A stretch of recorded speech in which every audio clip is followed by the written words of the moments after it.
이렇게 에베소서 3장에 있는 이 말씀을 통해서 하나님께서 주시는 은혜를 우리가 함께 나누기를 원합니다. 이 에베소서 이 말씀은 이 바울이 로마 감옥에 2년 동안 갇혀 있으면서 묵상하는 가운데 정리해서 기록한 성경입니다. 그래서 교리 서신이라고 그러고요. 이 교리 중에서도 교회론에 대해서 기록을 하고 있습니다. 그러니까 교회가 무엇인가 하는 것을 정리해서 기록한 겁니다. 그래서 우리가 지난번에 말씀을 봤던 것처럼 1장에서 하늘에 속한 신령한 복이 무엇인가, 이 하늘에 속한 신령한 복이 죄인들이 구원받는 겁니다. 하나님께서 이걸 계획하셨고 이것을 성취하셨다는 것이죠. 그래서 이 교회 자체가 하늘에 속한 신령한 복입니다. 그리고 이 교회를 위한 기도가 1장에 기록되어 있습니다. 그리고 2장에는 교회가 어떻게 출발이 되었는가, 교회의 시작에 대해서 차근차근 설명을 하게 되고요. 오늘 3장에 와서는 이 교회를 위해 일꾼된 이 바울이 내가 이 복음을 전하는 일꾼이 되었다. 바울의 감격이 기록되어 있고요. 또 바울의 두 번째 성도를 위한 기도, 교회를 위한 기도가 기록이 되어 있는 것을 보게 됩니다. 그래서 바울은 이 교회가 무엇인가, 이 교회론에 대한 이 묵상을 하다가 하나님께서 바울에게 주신 사명, 이 내게 주신 사명이 얼마나 귀한가 하는 것을 바울이 깨닫게 되고요. 이것을 감격해서 기록을 하게 됩니다. 그래서 여러분 3장 1절이 바울의 감격이 기록되어 있는 겁니다. 3장 1절에 보시면 이러므로 그리스도 예수의 일로 너희 이방인을 위하여 갇힌 자 된 나 바울이 말하거니와 라고 이렇게 되어 있는데, 사실은 여기 말하거니와, 끝에 말하거니와라는 부분은 원문에 없어요. 우리 이번에 개역 개정 성경이 이렇게 바뀌면서 이 부분을 좀 이렇게 바꿔버렸는데, 원래 말하거니와라는 부분은 옛날 처음에 개역 성경 나올 때 점점점 말줄임표로 되어 있습니다. 원문에도 바울이 말하거니와 하는 게 없어요. 바울이 하고 끝나요. 바울이 하고 점점점 이렇게 되어 있는 건 뭐냐면 여운을 둔다는 것입니다. 바울이 내가 이 감옥에 갇혀가지고 예수의 일로 이렇게 내가 이방인을 위해서 내가 이렇게 갇혔구나 하면서 감격이 된 거예요. 감격이 되다 보니까 말을 이을 수가 없었던 겁니다. 그래서 점점점 이렇게 기록을 해놓은 거예요.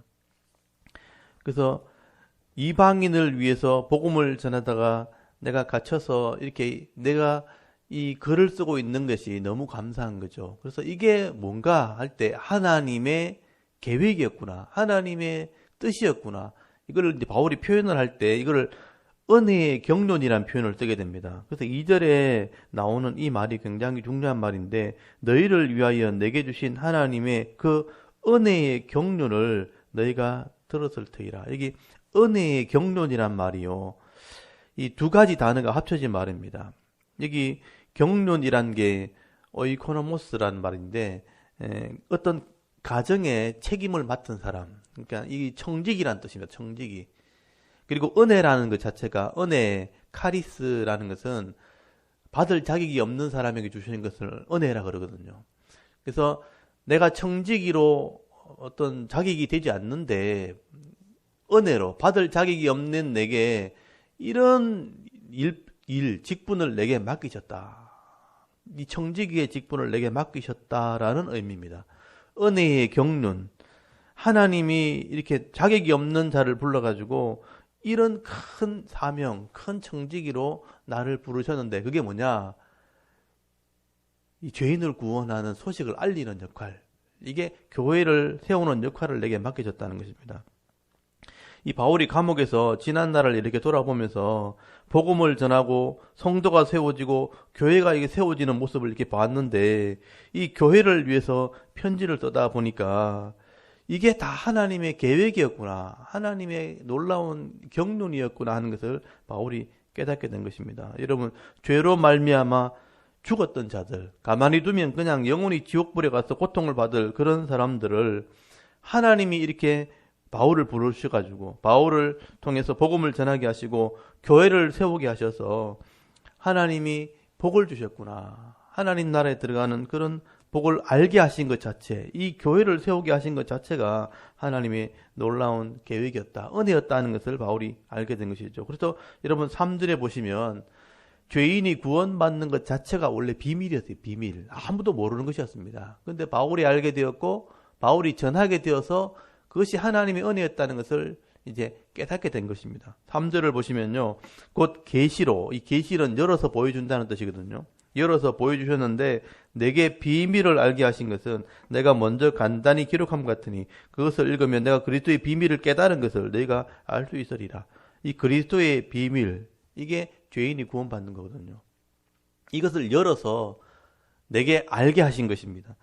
그래서 바울은 이렇게 이방인들이 구원받게 되었다는 것을 아무도 몰랐는데 내게만 알게 하셨다. 내가 먼저 이것을 깨달았기 때문에 전하는 자가 되었다는 겁니다. 여러분 5절 한번 보십시오. 이제 그의 거룩한 사도들과 선지자들에게 성령으로 나타내신 것 같이 다른 세대에서는 사람들의 아들들에게 알리지 아니하셨으니 아무도 몰랐다는 거예요.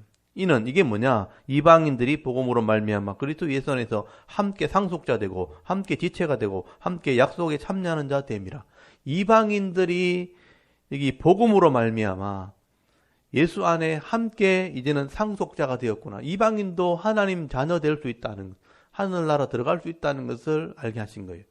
함께 지체가 되었고 예수의 몸이 되었다는 것을 알게 하신 거예요. 함께 약속에 참여하는 데가 되겠다. 구원의 약속에 들어오게 되었다 하는 것을 바울이 이제 알게 됐다는 뜻입니다. 이때까지 선지자들에게만 알려졌고 구약에서만 예언되었던 것이지 아무도 이것을 몰랐다는 거예요. 근데 이것을 바울이 알게 된 것입니다. 그래서 이걸 비밀이라고 말하는 거죠. 미스테리온이라는 것은 아는 사람만 안다는 뜻이에요. 아무도 몰랐는데 내가 그것을 알게 되었고 깨닫게 됐다. 그래서 여러분 이 신약이 기록될 당시만 해도 유대인들은 이방인이 구원받는다는 걸 아무도 생각하지 않았습니다. 여러분 이스라엘 사람들이 세계 모든 민족 중에서 이스라엘 사람들이 하나님과 언약한 유일한 민족이었거든요. 그래서 구약에 이 하나님과 이스라엘이 언약했다고 기록되어 있고 이렇게 하나님과 언약한 백성은 우리밖에 없기 때문에 이스라엘 사람들 머릿속에는 우리만 구원받았구나. 이방인들은 다 이제 지옥 갈 사람들이다. 다 심판을 받을 사람들이라 그렇게 생각한 거예요. 그래서 예수님도 유대인입니다. 예수님도 유대인이고 12제자도 다 유대인이기 때문에 유대인들 머릿속에는 신약이 되어도 구약에 예언된 이 구원이라는 것은 이스라엘 사람들에게만 있는 것이라고 생각한 거예요. 근데 이방인들이 구원받을 것이라고는 아무도 상상을 하지 않았는데 하나님께서 바울을 부르셔가지고 이방인이 구원받게 되었다는 것을 알겠다는 거예요. 그래서 바울이 이 소식을 알게 되었고 이것을 이방인들에게 처음으로 전하는 일꾼이 된 겁니다. 유대인 중에서는 처음으로 이것을 전하는 일꾼이 된 거예요. 바울이 감옥에서 이걸 쓰다가 교회를 향해서 쓰다가 내가 이것을 전하는 첫 사람이구나. 이 하나님의 구원 역사 계획 중에 내가 이방인에게 이 소식을 전하는 첫 사람으로 선택이 됐구나. 내가 하나님께 부름받아가지고 이 사명을 감당하게 되었구나 하고 바울이 깨달은 겁니다. 이건 너무나 큰 나에게는 은혜다. 하나님의 계획이었고 하나님의 예정이셨고 하나님이 나를 부르셔서 이 은혜와 사랑을 깨닫게 하시고 전하게 하시는 사명, 이걸 내게 주셨구나. 이게 감격이었다는 거죠. 우리 좀 7절 한번 보십시오. 이 복음이 죄인이 구원받는 거죠. 복음을 위하여 그의 능력이 역사하시는 대로 내게 주신 하나님의 은혜의 선물을 따라 내가 일꾼이 되었노라. 이 일꾼이란 말이 청지기, 내가 복음을 처음 이방인에게 전하는 일꾼으로 내가 선택됐구나. 이게 바울에게는 감옥 속에 있을 때 감격이었다는 거예요. 이게 은혜의 경륜이구나. 자격이 안 되는데, 도저히 자격이 안 되는데 내가 이것을 처음 전하는 일꾼이 되었다는 것 자체가 바울에게는 너무 감격스러웠다는 것입니다. 가만히 생각해 보니까 내가 왜 이런 사명을 감당하게 되었는가. 바울이 율법으로 이미 준비된 사람이었어요. 학자였어요. 이미 말씀에 능한 자가 되어 있었기 때문에, 그리고 바울이 워낙 꼼꼼하고 성실한 성격을 가지고 있었기 때문에 이걸 내게 알게 하셔가지고 이것을 전하게 하는 사명을 내게 주셨구나. 그래서 바울이 이 에베소서라는 편지를 쓰면서 교회가 무엇인지를 이렇게 알게 하신 것입니다. 그리고 바울이 이것을 내가 전하는 사명을 주셨다는 것을 깨닫게 된 것이죠. 이런 8절 한번 보십시오. 모든 성도 중에서 지극히 작은 자보다 더 작은 나에게, 이 자격이 안 된다는 뜻이죠. 지극히 작은 자보다 더 작은 나에게 이 은혜를 주신 것은, 교회를 알게 하신 것, 이방인이 구원받는 것을 알게 하신 것은, 이 은혜를 주신 것은 청량할 수 없는 그리스도의 풍성함을 이방인에게 전하게 하시고, 이 전하게 하는 게 첫 번째 사명이죠. 이방인에게 전하게 하시고, 영원부터 만물을 창조하신 하나님 속에 감추어졌던 비밀의 경륜이 어떠한 것을 드러내게 하려 하심이라.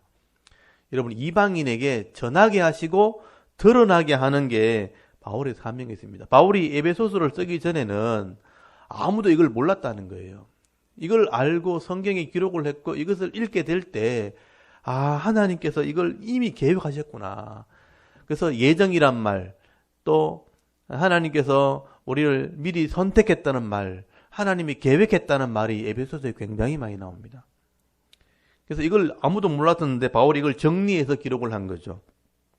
이 구원의 비밀을 바울에게 알게 하셨고 나같이 부족한 사람에게 깨닫게 하셔서 이거를 이방인에게 전하게 하시고 알게 하시고 드러나게 하시는 것, 그게 내 사명이라는 것입니다. 바울은 여기서 멈추지 않고요. 바울이 이방인들에게 이 구원의 소식을 전해서 교회가 세워졌다면 이제는 이 전하는 사명이 교회에게 주어졌다는 것을 얘기하게 됩니다. 교회가 이제 이 사명을 받게 된 거예요. 여러분 10절 한번 보십시오. 이는 이제 교회로 말미암아 하는 것, 교회로 말미암아. 바울이 이것을 알고 전했다면 이제 이방인의 교회가 이제 이걸 전해야 된다는 거죠. 교회로 말미암아 하늘에 있는 통치자들과 권세들에게 하나님의 각종 지혜를 알게 하려 하셨으니, 이 하나님의 지혜를 알게 하려 하심이니 곧 영원부터 우리 주 그리스도 예수 안에서 예정하신 뜻대로 하신 것이라. 여기도 예정이란 말이 나오죠. 이건 하나님이 이미 계획하신 것이라, 예정하신 뜻대로 하신 것이라. 우리가 그 안에서 그의 믿음으로 말미암아 담대함과 확신을 가지고 하나님께 나아감을 얻었느니라. 우리 교회가 하나님께 나아가서 이것을 알게 된 것이죠. 그래서 이것을 다른 사람에게 전하는 사명이 교회에게 주어졌다 하는 얘기를 하게 되는 것입니다. 바울이 이 복음을 드러내는 이 일을 했던 것처럼 이제는 교회가 그 일을 해야 된다 하는 얘기를 하게 된 것입니다. 하나님께서는 바울을 통해서 모든 사람이 구원받게 되는 것을 전하게 하셨고, 이제는 교회가 세워졌다면 이제 교회가 이 복음을 전하는 사명을 감당하는 때가 되었다. 교회가 이 사명 감당하게 되어질 때에 하나님의 계획이 이 땅에 이루어지는 겁니다. 그리고 하나님께 영광이 되는 것이고 교회는 이제 복이 되는 것입니다. 13절 한번 보십시오. 그러므로 너에게 구하노니 너희를 위한 나의 여러 환난 가운데 낙심하지 말라. 이는 너희의 영광이니라. 바울이 감옥에 갇혀 있지만 이 소식을 전하게 되어서 교회가 이 사명 감당한다면 이게 영광이 된다는 거죠. 바울이 감옥에 갇혀 있는 건 이건 아무것도 아니라는 거예요. 지금 나는 감옥에 갇혀 있지만 교회가 이 소식을 깨닫고 복음을 전하는 사명 감당하기만 한다면 그게 하나님께 영광이 되는 것이다. 바울은 그게 기쁜 것이죠. 오늘도 우리가 예수를 믿고 성도가 된 것은요, 이 복음을 전하는 사명이 있다는 것을 깨달아야 된다는 것이죠. 복음이란 자체가 죄인이 구원받는 겁니다. 그래서 알지 못하고 살아가는 사람들에게 우리가 알게 되었다면 그걸 전하는 사명, 이게 귀하다는 거예요. 이게 교회의 사명이고 여러분의 사명인 것입니다. 나중에 여러분 베드로도 마찬가지예요. 베드로가 원래 이 갈릴리 어부였잖아요. 이 사람이 나중에 이 유대인들에게 이 소식을 알리는 역할을 하게 된 거예요. 바울은 이방인에게 역할을 했다면 베드로는 이 유대인들에게 이 소식을 알린 겁니다. 그래서 베드로가 예수님을 처음 만났을 때 나는 죄인입니다 그랬잖아요. 나는 죄인으로소이다. 예수님 나를 떠나십시오. 이렇게 말할 때 예수님께서 아니다. 너는 이제 사람을 낚는 어부가 될 것이다. 지금은 물고기를 낚고 있지만 사람을 건져내는, 사람을 낚는 그런 어부가 될 것이다 하고 사명을 가르쳐 줬잖아요. 그래서 이 베드로도 하나님의 일꾼이 된 겁니다. 그래서 나중에 베드로가 이걸 깨닫고 유대인의 사도가 된 겁니다. 그 당시에 유대인들이 예수를 믿어야 구원받는다는 것을 전하게 된 것이죠. 그래서 이 복음을 전하는 사명을 베드로가 감당할 때에 유대인들에게 또 이방인들에게도 마찬가지입니다. 너희들이 이제 이 사명을 감당해야 된다. 그래서 베드로전서 2장 9절에 보면요, 여러분 바울이 했던 말을 똑같은 말을 하게 되는데 베드로전서 2장 9절을 한번 보시겠습니까? 이건 베드로가 했던 말이지만 사실은 똑같은 말입니다. 여러분 베드로전서 2장 9절 유명한 말씀이죠. 한번 찾아볼까요? 베드로전서 2장 9절 말씀 379페이지에 있는데요. 베드로전서 2장 9절 베드로가 깨닫고 했는 말이죠. 여러분 베드로전서 2장 9절을 같이 한번 읽어보겠습니다. 시작. 그러나 너희는 택하신 족속이요 왕같은 제사장들이요 거룩한 나라요 그의 소유가 된 백성이니 이는 너희를 어두운 데서 불러내어 그의 기이한 빛에 들어가게 하신 이에 아름다운 덕을 선포하게 하려 하심이라. 아멘. 여기 보시면 너희는 성도들을 말하죠. 너희는 택하신 족속이고 하나님이 선택했고 왕같은 제사장들이고 복음을 전하는 제사장이고 거룩한 나라, 구별된 나라가 됐다면 그의 소유가 된 백성이 되었다면 이제는 너희를 어두운 데서 불러내신 이의 하나님이죠. 어두운 데서 불러내신 이가 하나님이잖아요. 죄에서 불러냈으니까 하나님의 기이한 빛에 들어가게 하신 이 아름다운 덕을 선포하게 하려 하심이라. 왜 우리를 불러서 하나님 백성 되게 하셨는가? 우리를 죄에서 건져내신 하나님의 덕을 선전하려고, 선포하려고, 전하려고 우리를 불렀다는 것입니다. 이게 복음을 전하는 사명을 얘기하는 것이죠. 베드로도 그것을 깨닫게 된 것입니다. 오늘 저와 여러분도 예수를 알게 하시고 믿게 하시고 하나님 백성 되게 하신 것은 나를 통해서 다른 사람을 구원하기 위해서 나를 불렀다는 거죠. 그게 하나님의 은혜의 경륜이란 말입니다. 저와 여러분도 그래서 우리가 하나님 자녀가 된 것입니다.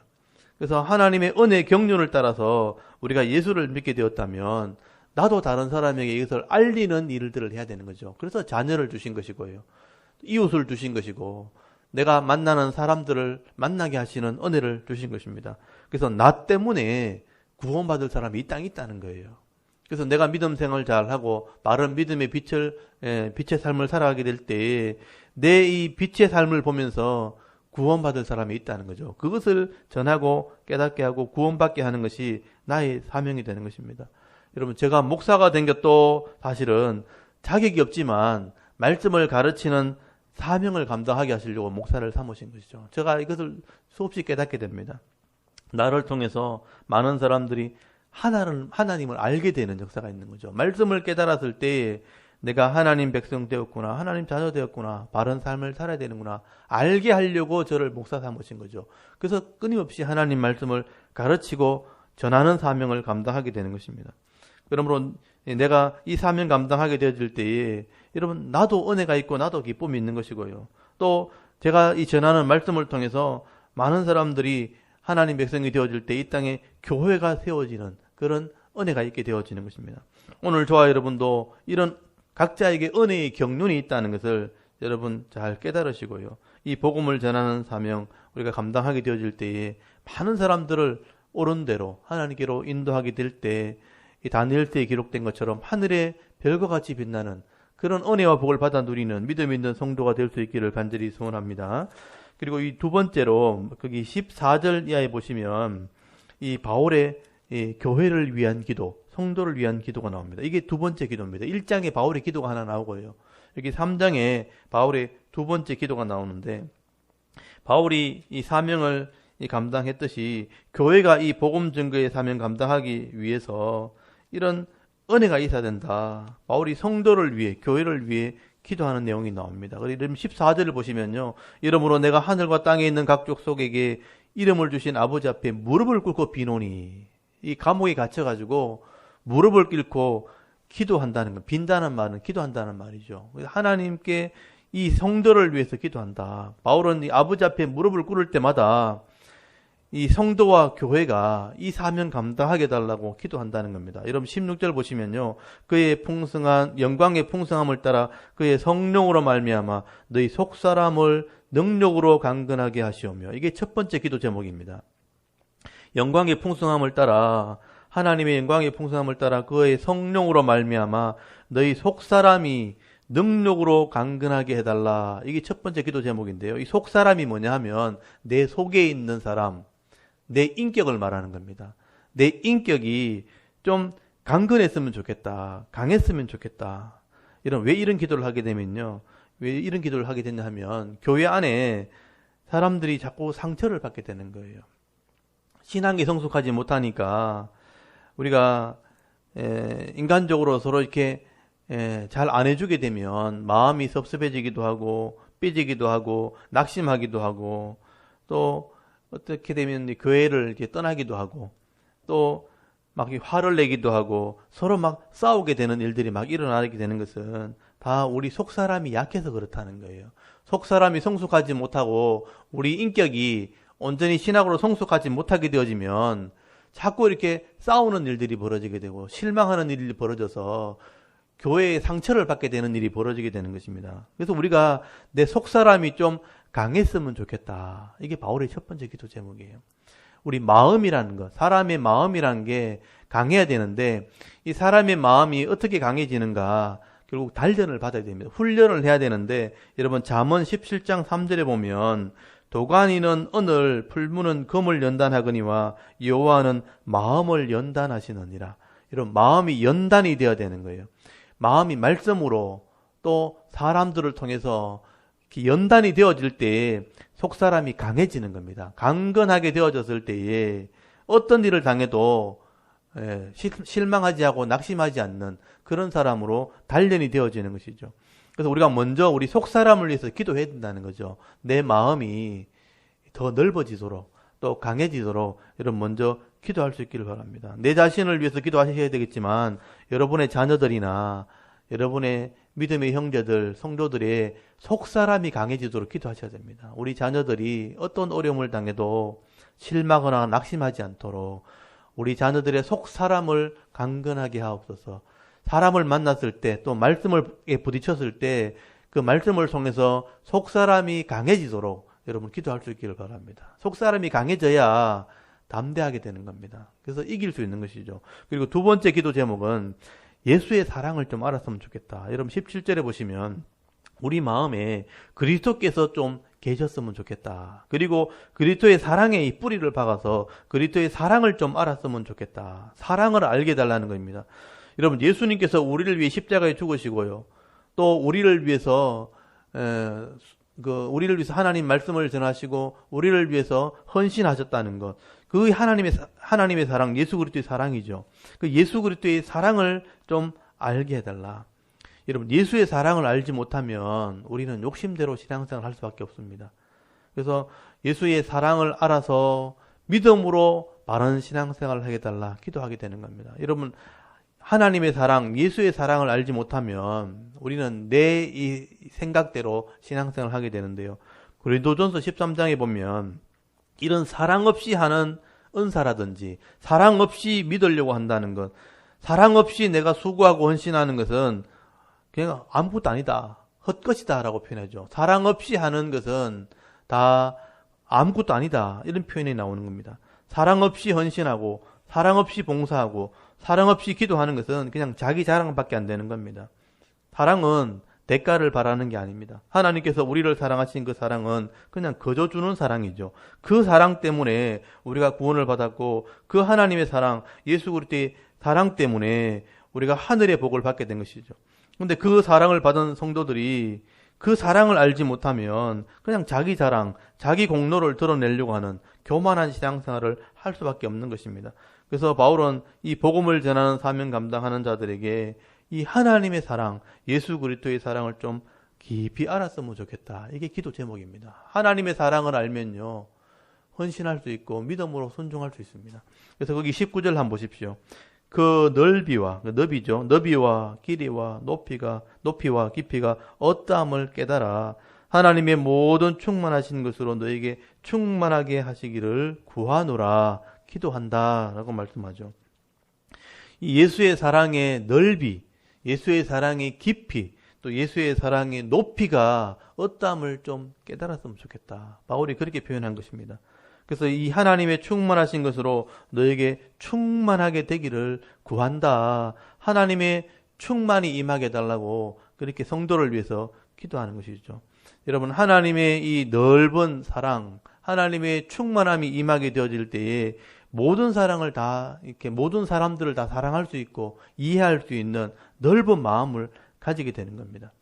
저는 이 바울의 기도를 거꾸로 생각해 보면 바울이 오죽했으면 이런 기도를 했겠나 하는 생각을 해봅니다. 이렇게 되지 않으면 자꾸 실족하고 넘어지고 실망하게 되니까 이렇게 되었으면 좋겠다 하고 기도를 하는 것입니다. 오늘도 이 교회 안에 여러 가지 문제가 있고 사람 사이 여러 가지 문제가 생기지만 이런 하나님의 사랑, 예수 그리스도의 사랑, 하나님의 충만함이 임하게 되어질 때에 이런 것들을 다 해결할 수 있는 은혜가 있게 되어지는 것이죠. 이게 우리의 기도 제목이라 그렇게 말씀하는 것입니다. 지금 바울은 교회를 위해서, 성도를 위해서 이렇게 기도하는 것이죠. 내 속사람을 강건하게 하시고 내 속에 그리스도가 함께하게 하시고 그리스도의 사랑을 깊이 깨달아서 그 사랑을 행함으로 이 복음을 전하는 사명 감당하게 해달라고 그렇게 이 교회를 위해서 기도하는 것입니다. 그리고 20절에 보시면 우리가 기도 이렇게 하면 이런 기도를 하게 되어지면 하나님께서 아시고 구하는 것이나 생각하는 모든 것에 더 넘치도록 하시는 분이 응답해 주실 것이라 라고 이렇게 말씀합니다. 여기 보시면 잘 보시면 하나님께서 아시고 구하는 것이나 그리고 생각하는 모든 것, 여기 구하는 것도 있고 생각하는 것도 있죠. 그래서 우리가 교회에 와서 엎드려서 이렇게 기도하기도 하지만 늘 이런 생각을 하면 되죠. 저는 기도도 하지만 이런 생각을 더 많이 합니다. 이 성도는 이렇게 되었으면 좋겠는데, 오늘도 이 교회가 이렇게 되었으면 좋겠는데, 이런 생각을 하는 거죠. 믿음으로 구하고 믿음으로 생각할 때 하나님이 더 넘치도록 해주시겠다는 거죠. 그래서 세상 것을 생각하는 것이 아니고 악한 것을 생각하는 것이 아니고 교회를 생각하면서 기도하게 되어지면 하나님이 이것을 아시고 더 넘치게 하시는 분이라고 말씀을 하는 것입니다. 우리가 기도하고 이렇게 생각하면서 하나님께 맡기면 하나님께서는 우리 삶 가운데 이것을 들어주시고 응답하시는 분이라고 말씀을 하고 있는 것입니다. 오늘도 함께 믿고 기도하면서 이 사명을 감당할 수 있는 그런 은혜가 있기를 바랍니다. 지금 에베소 3장은 바울이 지금 감옥에 갇혀 있으면서 하나님의 은혜가 무엇인가, 하나님의 구원의 경륜을 깨달은 것입니다. 그리고 교회가 감당해야 될 사명이 무엇인지를 깨닫게 된 것입니다. 이방인에게 복음을 전하는 것, 알게 하고 전하는 사명이 교회에게 있다라고 말씀하게 되는 것이죠.